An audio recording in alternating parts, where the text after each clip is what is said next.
Okay, good morning, guys. So, remember yesterday when I told y'all that I was going to tell you about the movie, but I didn't want to mess it up, so I had to get the information and I'd come back to you? Okay, well, I'm coming back to you.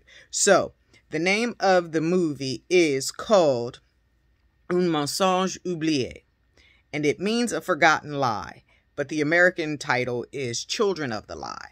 Now, the children of the lie were kids in France from 1963 to 1982 who were taken from their homes and moved because they wanted to repopulate an area that had become dense in population due to people moving to the city. So what they did was they forced these parents to sign papers saying they abandoned their children. And they took these children, and it was like 2,500 children or something like that. My numbers could be a little off, but it was more than 2,000. So more than 2,000 children taken from their parents on a lie. These people are signing these papers, and the government is taking their children, and they don't even know what the papers say. And I think they said that a very small portion of that over 2,000 children were actually orphans. The rest of them had parents. They forced their parents to sign them over, and then they took them. And when they took them to Cruz, and some of them were adopted into families. Some of them were hired out as slaves. Some of them were, I guess you can't even really say hired out, because it says they were hired out as labor, but then it says that they were slaves who were not paid. And these children were ripped, from their family. And it's one of those horrific things that we never heard about. And, because it happened in another country, if the United States wasn't involved and it didn't become newsworthy, then we didn't hear about it. And I never heard about it. Now, granted, this started in 1963. And just to give you some kind of context, my mother is 16 years older than I am. It started the year she was born, and it ended the year I was 2. So that's 18 years of children being stolen from their families and no one doing anything to stop it. Okay, so I went to get some reference material so that I could, give you guys the names of people. So like I said, it's the Children of Cruz, and it refers to 2,150 children who were forcibly moved from Reunion to Royal Metropolitan France between 1963 and 1982. And like I said, some of these children were orphans, but it was a very small portion of these children who were orphans. And the forcible transport of children was organized under the leadership of Michel Debray, who was military police in Reunion. And I think that's military police. But the Department of Social Services in France lied to the Reunionese parents, and then they removed their children from their home, and they were led to believe that their children were going to metropolitan France to have, all these great opportunities, and really they were forced slave labor. And some of these children have never reunited with their families. And so the movie, Un Mensonage Oublié, tells the story of one such child. Now, it's not a true story. I don't think it's not a true story, but it's based on true events. So it's based on the Children of Cruz. But the movie itself with Sara Martins is about a guy whose fiance is killed, and initially it's thought to be a suicide, and then he doesn't believe it. So he convinces the police officer, who is played by Sara Martins, that is something fishy going on, and she didn't kill herself just, days before their wedding. And so they go through it, and then you find out about these children from reunion who were stolen. And it just so happens that his fiance's mother was one of those children who was stolen. She was sent to work for a wealthy white family. Now, these kids weren't all black, but this particular case. But yeah, these were just all the kids who lived there, regardless of, their race or anything. It wasn't that. It was just, we need people. So we're going to steal your children, and we're going to have people, and we're going to have people to work.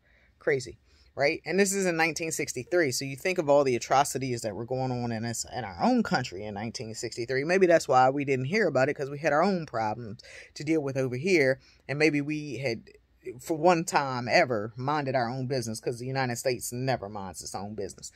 But, so maybe we was dealing with our own stuff and didn't know what was going on in France at the time that this stuff was happening.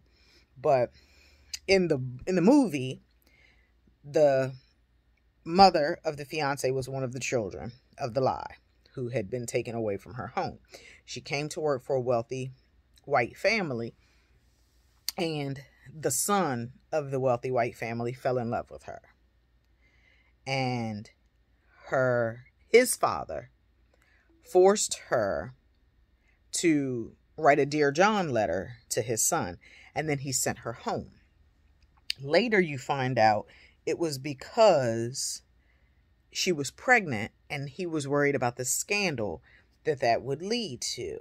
So he sent her home. Now, he did do right by her. I will say that. He sent her home. He paid for her to go to college and get all the education she needed, and to take care of her child. So that part was good. Everything else about this movie was fucked up, but that part was good. So he did take care of her. He was like, if you leave him alone and let him have the life that he is supposed to have, or whatever that means to affluent people who don't want their children with regular folk. So, ironically enough, this daughter that she has comes back to cruise and makes a life there, and ends up falling in love with the grandson of the man who sent her mother away. And so that's who she's supposed to be marrying. I'm gonna ruin this for y'all. This is an absolute spoiler. You may still want to see it, but I'm gonna tell you what happened. So it comes to find out that the girl was murdered by the grandfather of her fiance,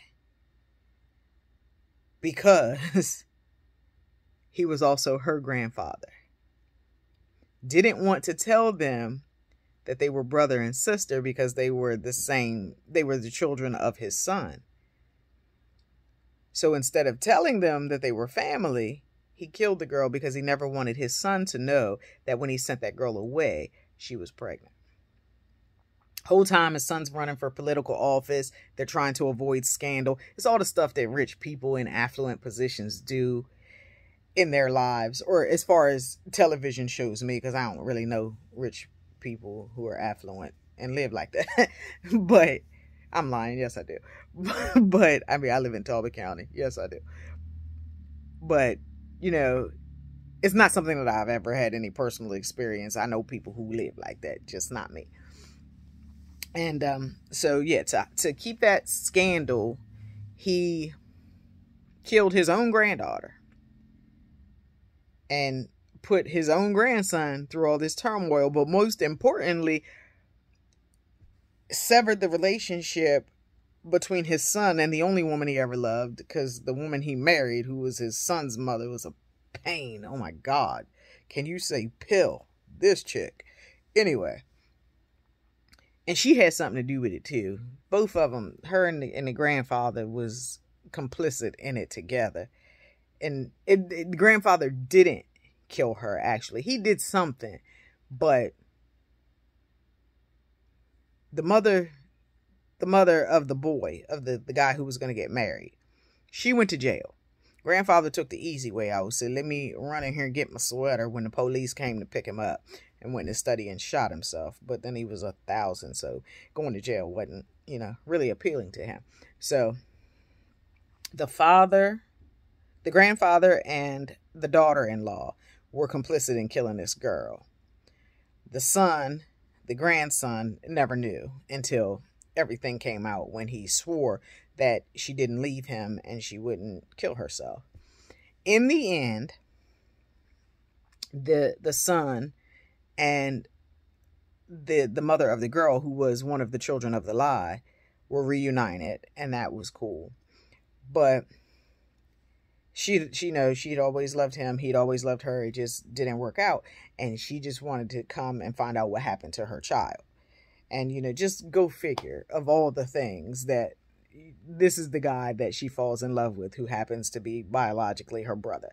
Very good movie. I'm telling y'all, when I tell y'all Sara Martins is a beast, I'm not making this stuff up. This woman is amazing. So the fact that she doesn't work as much as she would like to, and she's not considered for certain roles, just baffles me, because everything that I have seen her in, she eats. And I'm just like, why would you just not want the best talent?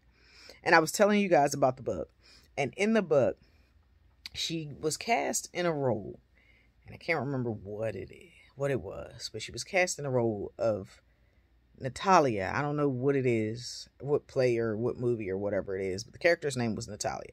And she said, whenever it's asked, because it's always asked, why did you cast a black actress in the role of Natalia? She said, the director answered, and she said, for his answer, she will love him eternally. And after I read it, I was like, I love him too. I don't even know who he is. I love him. He said, I didn't. I cast the best talent. And that's what it should be about. He said, I saw her work and it impressed me, so I cast her. That's what it should be about. If your work is quality and you can do the work, then you should be cast in the role, point blank, period. Unless it is like a real life person where, Liz Taylor playing Cleopatra maybe should not have happened, But, in the same token, Halle Bailey can play Ariel. She's not real. Message. Anyway, but with the exception of those things where we're talking about real life people who were of one race or color or another, whatever, we shouldn't just be casting just anybody because they good, But at the same time, when it's just a fictional character, anybody who has talent can do it. And this particular director, and I would love to give him credit, but I don't have his name in front of me right now. But this particular director understood that, and that was awesome. Now, I have made this long behind video, and I don't know if I'm going to be able to upload it to TikTok because I think 10 minutes is the limit. But if I can, you'll see it. If not, you'll have to see it on YouTube. But yeah, I just wanted to tell you all about that, because that movie, it was moving, just the story and the history behind it. And I was just like, wow.